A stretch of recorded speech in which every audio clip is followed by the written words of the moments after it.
Secara jersey yang dia beli adalah jersey player issue yang harganya 1 juta rupiah.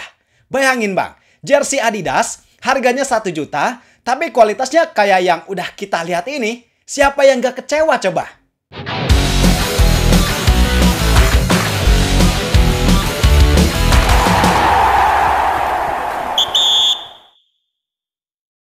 Jersey sepak bola. Yang namanya jersey udah jadi kebutuhan primer buat klub sepak bola. Dan jersey ini biasanya disediakan oleh aparel olahraga yang diajak kerjasama. Kalau buat klub BRI Super League, sebagian besar dari mereka lebih banyak pakai aparel lokal. Tapi ada juga yang pakai aparel internasional, salah satunya adalah aparel Adidas.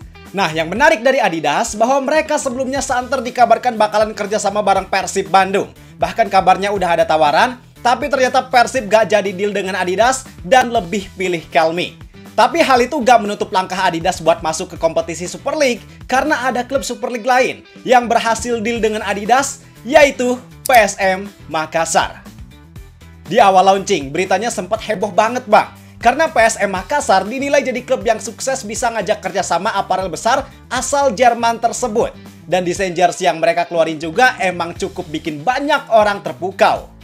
Nah, baru-baru ini jersey PSM yang kolaborasi bareng Adidas itu resmi dijual ke publik.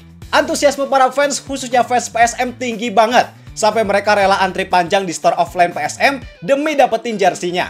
Tapi, di balik antusiasme tersebut, di balik kerennya jersey PSM, ada satu masalah, bahwa salah satu konsumen yang beli jersey PSM dengan aparel Adidas dapat produk yang rusak. Iya bang, rusak. Ini jelas menimbulkan tanda tanya besar dong. Secara jersey PSM yang gak murah, aparelnya Adidas, tapi ternyata kedapatan ada yang rusak. Dan gua di sini mau ngajak kalian buat sama-sama bahas tentang berita ini. Sebenarnya apa yang terjadi? Kenapa ini bisa terjadi? Dan apa dampaknya buat PSM Makassar maupun Adidas? Gua bahas ini bertujuan buat ngasih pemahaman ke kita semua tentang fakta dari jersey PSM yang rusak, supaya kita bisa lebih memahami dengan baik, sekaligus jadi kritik supaya hal ini gak terjadi lagi. Oke, kalau gitu, kalau kalian udah siap, langsung aja kita bahas, biar gak gitu-gitu doang. Tahu sepak bola.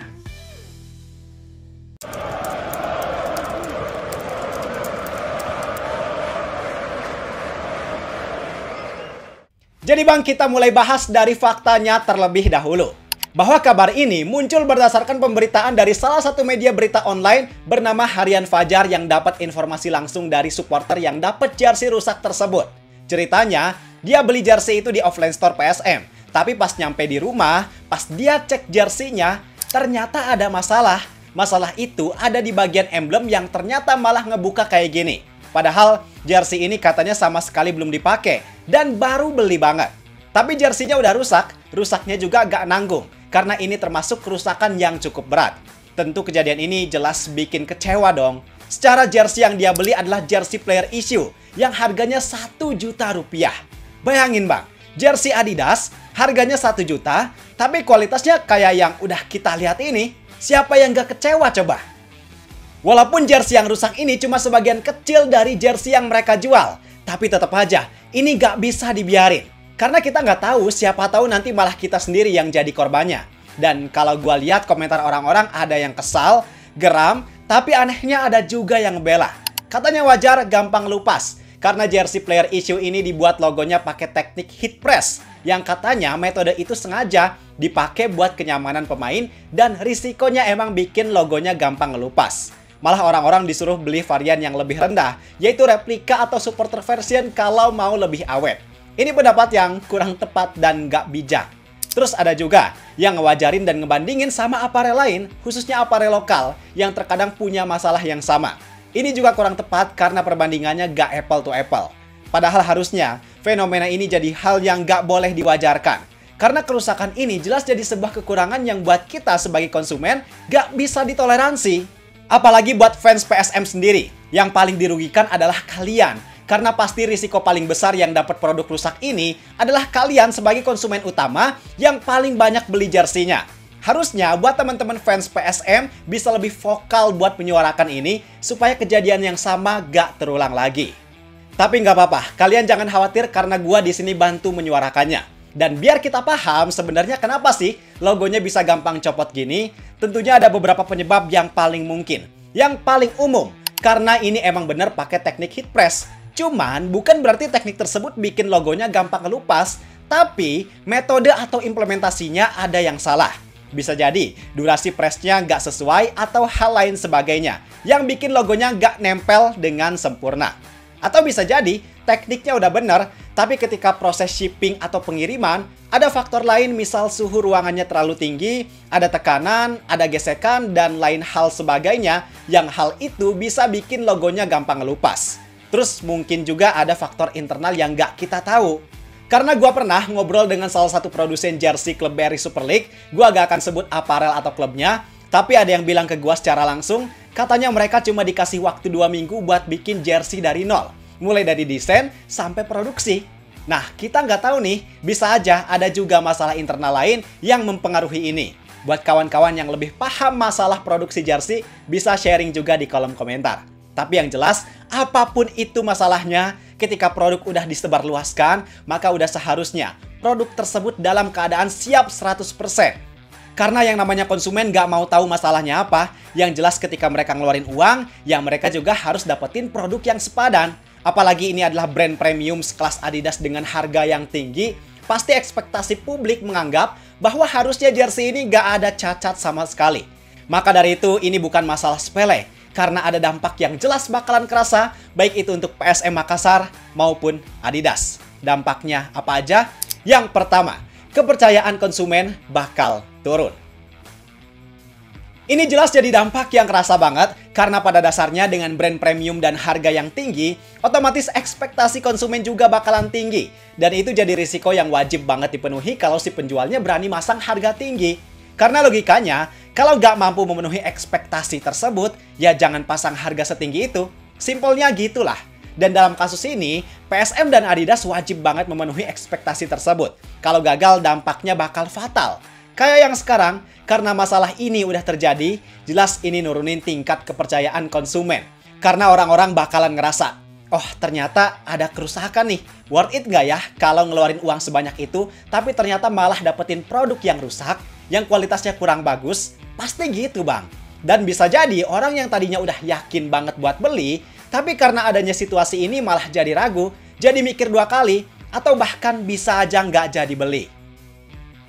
Kemudian yang kedua adalah kerugian dari segi finansial. Untuk poin ini gue mau ngucapin respect dulu bahwa pihak dari PSM udah ngasih solusi buat para konsumen yang dapetin produk cacat atau rusak. Karena mereka bisa klaim garansi. Bisa ditukar dengan produk yang baru yang kualitasnya nggak rusak. Dan ini cukup jadi solusi atas masalah yang terjadi. Tapi tentu ini tetap aja ada kerugian, khususnya buat PSM. Karena mereka harus ada biaya tambahan untuk mengganti unit, pengulangan pengiriman, atau bahkan bisa aja ada potensi buat refund. Dan ini tentunya menambah beban biaya untuk klub maupun aparel. Ditambah lagi, ada potensi berkurangnya pemasukan juga yang ini hubungannya sama poin pertama tadi, tentang kepercayaan konsumen. Karena PSM padahal berpotensi buat dapat income yang lebih banyak. Tapi karena ada masalah trust, bisa jadi income yang mereka dapetin turun dari apa yang seharusnya mereka dapatkan. Karena ada sebagian orang yang malah nggak jadi beli. Dan ini jelas jadi kerugian. Kemudian yang ketiga, dampaknya terhadap reputasi. Karena gini, kan penjualan jersey Adidas PSM ini bisa dibilang agak telat kan? Rilisnya kapan, liganya dimulai juga udah lama, tapi jersinya baru sekarang-sekarang dijual ke publik. Nah, manajer PSM Makassar, Muhammad Nur Fajri, yang dilansir dari Skor Indonesia, pernah bilang bahwa telatnya penjualan ini salah satu faktornya adalah karena ketatnya sistem quality control. Yang mana jersey yang udah diproduksi, itu difilter dalam proses yang ketat untuk menentukan mana jersey yang layak buat diedarkan dan mana yang nggak layak buat diedarkan. Tapi sekarang, kenyataannya ada sebagian kecil produk mereka yang rusak, dan ini jelas bikin publik punya pandangan bahwa gimana nih quality control ketat yang dijanjikan itu? Apalagi brandnya Adidas yang padahal secara image udah dikenal baik di mata publik. Dan karena kejadian ini, otomatis bikin reputasi PSM maupun Adidas agak turun. Karena apa yang mereka pandang, apa yang mereka ekspektasikan, gak sesuai sama kenyataan. Intinya kasus jersey Adidas PSM yang rusak ini adalah masalah yang serius. Karena masalah ini bakalan nyentuh ke arah ekspektasi publik terhadap kualitas produk yang notabene dikenal sebagai produk premium. Walaupun jumlahnya kecil, tapi dampaknya bakal sangat terasa. Baik itu untuk fans, untuk Adidas, bahkan untuk PSM Makassar itu sendiri. Solusi yang ditawarin sama PSM juga udah cukup baik, cukup menyelesaikan. Dan gua rasa kalian nggak perlu terlalu khawatir, karena ada jaminan buat kita pasti dapetin produk yang baik di tangan kita semua. Tentu harapannya semoga kejadian ini nggak terulang lagi, agar trust publik bisa terjaga dengan baik. Kalau pendapat kalian gimana dari masalah jersey Adidas PSM yang rusak ini? Coba tulis di kolom komentar. Sekalian kalau kalian suka dengan video ini jangan lupa klik tombol like. Dan kalau kalian mau tahu berita sepak bola Indonesia dari sudut pandang yang beda, yang nggak gitu-gitu doang, simple. Tinggal klik tombol subscribe dan nyalain loncengnya. Gua Zidane Fatoni, terima kasih, semoga bermanfaat dan sampai jumpa di video berikutnya. See ya!